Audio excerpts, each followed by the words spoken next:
दोस्तों राधे राधे। कैसे हो आप सभी लोग? आई होप कि आप सभी लोग ठीक होंगे, मस्त होंगे और एकदम स्वस्थ होंगे। तो दोस्तों आज का ब्लॉग शुरू हो रहा है 10 बजे से। तो दोस्तों आप लोगों को दिख ही रहा होगा मैं साड़ी वाड़ी पहन के हो गई हूँ तैयार, क्योंकि आज बहुत ही ज़्यादा स्पेशल डे है। साड़ी ले दोस्तों बच्चों को नाश्ता वास्ता करा के पूजा पाठ मेरी घर पे हो गई है, तो वो स्पेशल डे है। आज है वट सावित्री व्रत। तो सभी लोगों को, मेरी पूरी यूट्यूब फैमिली को, जो भी मेरे को देखेगा, और सारी लेडीज़ों को वट सावित्री की ढेर सारी शुभकामनाएँ। और तो सभी लोग जो है सज धज के खूब मतलब व्रत कर रहे होंगे, मंदिर वंदिर भी जा रहे होंगे। तो दोस्तों मंदिर वंदिर तो मैं जा नहीं रही हूँ, तो घर पे ही जो है हम लोग वट सावित्री व्रत मनाएंगे। तो दोस्तों जल का लोटा मैंने ले लिया है, और ये देखें मेरे दोनों बच्चे चले गए हैं आगे मेरा सामान ले जाके। और मौसम आज काफ़ी अच्छा हो रहा है, देखो धूप भी है, धूप भी आ रही है, बहुत तेज़ बादल भी आ रहे हैं। ये देखिए आसमान नीला नीला एकदम चमकदार। तो ये देखिए आसमान कितना प्यारा लग रहा है। जैसे मैं यहाँ पे पहुँची, दी ने जो है पहले से गमला यहाँ पे रखा हुआ है, तो मैंने यहाँ पे रख दिया है लोटा। अब जाते हैं पहले अंदर पानी को देखने के लिए। तो दोस्तों ये देखिए हम दोनों तैयार हो गए हैं, अच्छे से तैयार हो गए, ब्यूली जैसे लग रहे हैं। तो अब हम जो है यहीं पे आंगन पे, इनके आंगन पे करेंगे पूजा वूजा। वट वृक्ष तो नहीं है, मतलब उसकी टहनी की, तो वृक्ष या टहनी जो भी हो, उससे उसमें मतलब पूजा हो जाती है। आप देख सकते हैं यहाँ पे मम्मी कर रही है वट सावित्री की पूजा की तैयारी। तो यहाँ पे हमने स्वास्तिक बना के कपड़ा बिछा के उसके ऊपर रख दिया गमला। तो दी जो है टीका लगा रहे हैं, और पूजा का सामान वहाँ पे रख दिया है।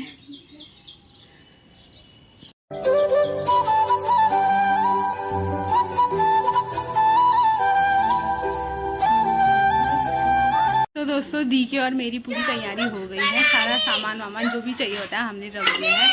तो अब जो है हम लोग मिलके पूजा करते हैं। तो आप बने रहिए इस ब्लॉग में, और आप लोगों ने कैसे पूजा करा वो भी कमेंट में बताइए। गणपति जी सबसे पहले होती है इनकी पूजा। किसी भी कार्य, किसी भी पूजा के करने से पहले जो है गणपति जी का भोग लगाया जाता है, और गणपति जी को ही जो है उनकी पूजा की जाती है सबसे पहले।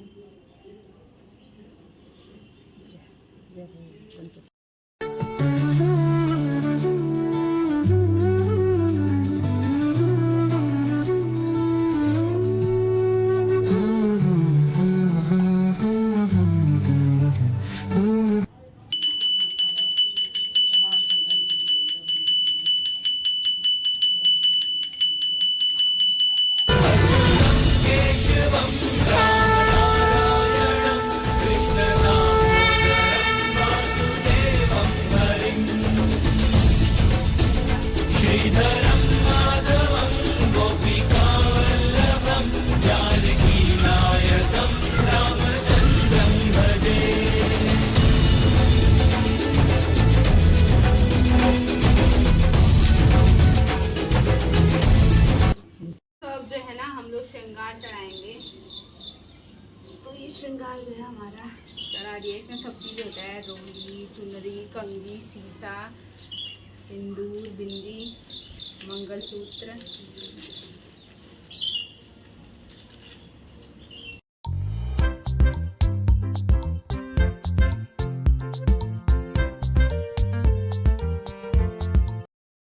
रही हूँ वट सावित्री पूजन की व्रत कथा, तो आप लोग भी ध्यान।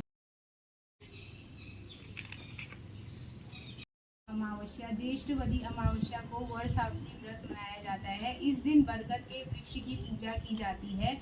यह व्रत एकमात्र रूप से सधवा स्त्रियों का व्रत है। इसे न तो पुरुष और न विधवा या कुमारी कन्याएं नहीं मानती है। यह सौभाग्यवती हिंदू स्त्रियों में एकमात्र रूप से अत्यंत लोकप्रिय व्रत है। मान्यता है कि इस व्रत को मनाने से पति की अकाल मृत्यु नहीं होती है, स्त्री को वैधव्य योग का निवारण होता है, सुख, सौभाग्य और धन धान्य की प्राप्ति के साथ ही पति सुख भी प्राप्त होता है। वट सावित्री व्रत के दिन सधवा हिंदू स्त्री पूरे दिन यह व्रत करती है। व्रत का विधानुसार पूजन किए बिना जल भी नहीं ग्रहण करती। इस व्रत के संबंध में सावित्री सत्यवान की कथा प्रसिद्ध है। विवाहित महिलाएं प्रातः काल स्नान कर नवीन वस्त्र या शुद्ध नए वस्त्र, आभूषण इत्यादि धारण कर सर्वप्रथम पूजा की सामग्री तैयार करती है। पूरी, हलवा, आटे में शहद, गुड़ या चीनी डालकर वट वृक्ष के फल के आकार की गोलियां बनाकर घी में सेक लेती हैं। फिर इन्हीं को सूत में पिरोकर माला बनाती है। तत्पश्चात एक शुद्ध थाली या थाल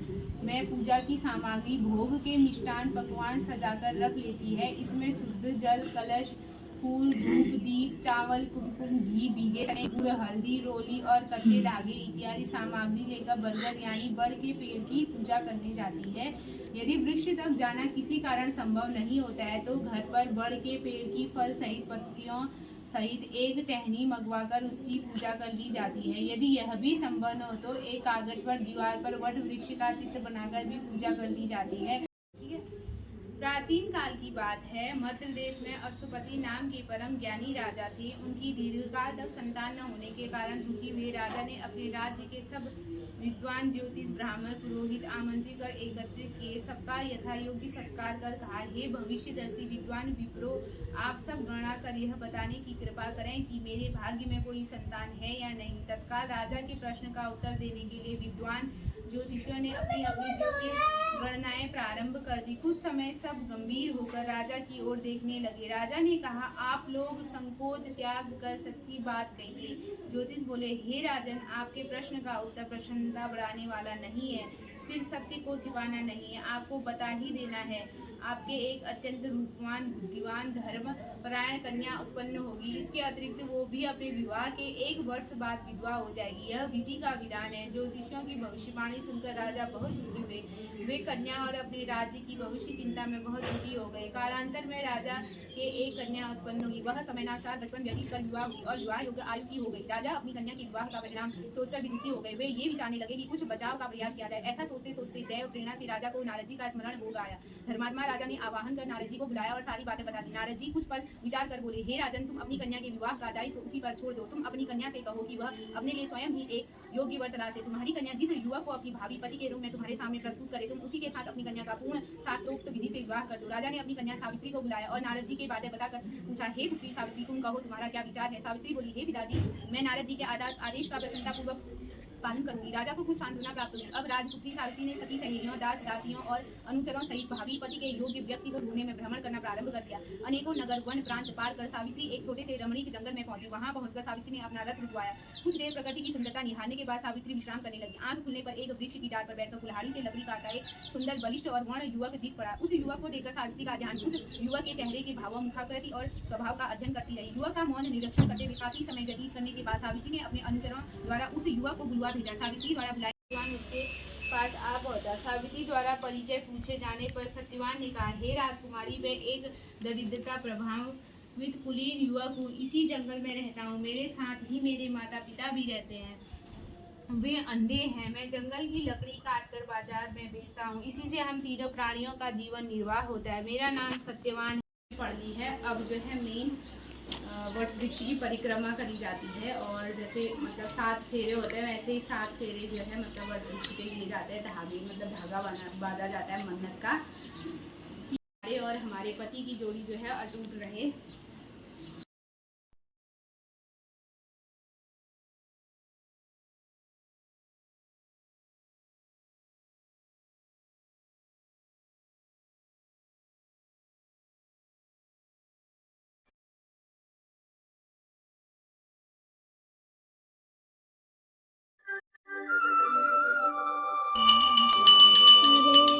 स्वामी जय जगदीश हरे, भक्त जनों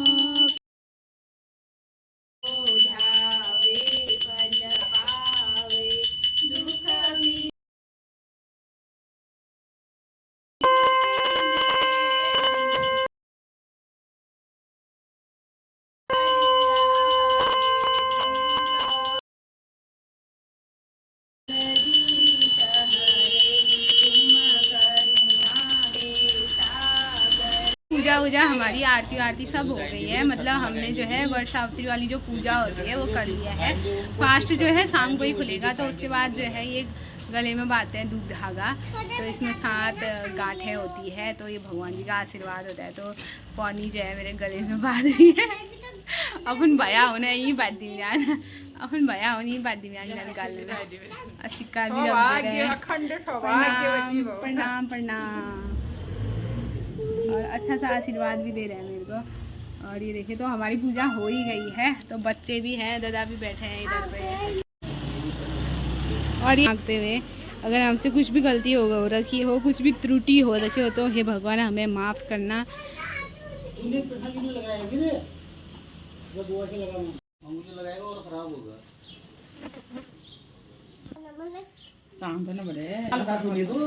ये हमारा कानूड़ा, ये हमारा काना। तो हमने इसका नया नाम रखा है काना। देखो हमारा काना कितना स्मार्ट काना है हमारा, है ना कानूड़ा। मैं थोड़ा कहना नहीं मानता है कानूड़ा। तो ना चाय वाय पीने के बाद दी जो है, इस दिए को रख देंगे अंदर, जो हमने जला रखी थी अखंड जोत, क्योंकि बाहर ना हवा चल रही है। गप सप मारने के बाद अब मैं जाने लग गई हूँ घर को। बाकी जो है यहीं पे रहेगा, ये गमला वमला इधर ही रहेगा। तो घर जाते हैं थोड़ी देर, मतलब बच्चों को खाना वाना खिला के थोड़ी देर हम भी करते हैं रेस्ट। तो आज का व्लॉग हम दोनों का, पौनी का और मेरा, आप लोगों को कैसा लगा बताना। सबको बठावती की ढेर सारी शुभकामनाएं, सब अखंड सौभाग्यवती भव। और प्लीज़ लाइक कर दीजिए, लाइक करने में कंजूसी ना करें, कोई टैक्स नहीं लगता है। जो भी वीडियो देखते हैं, आप लोगों का सपोर्ट रहेगा तो हमारा भी मन करेगा वीडियो बनाने का। और हम लोगों ने सोचा आगे और भी अच्छे अच्छे वीडियो बनाएं आप लोगों के लिए। अगर बनाएंगे तो आप लोग देख ही लेंगे। तो आज का व्लॉग जो है ना, हम लोग यहीं पे करते हैं। आई होप कि आज का व्लॉग आप लोगों को अच्छा लगा होगा। अच्छा लगा तो लाइक शेयर कमेंट और सब्सक्राइब कर देना। Bye bye. तो मिलते हैं ऐसे नेक्स्ट डे नेक्स्ट व्लॉग। तब तक आप लोग रखिए अपना ध्यान। आप सभी लोगों को राधे राधे।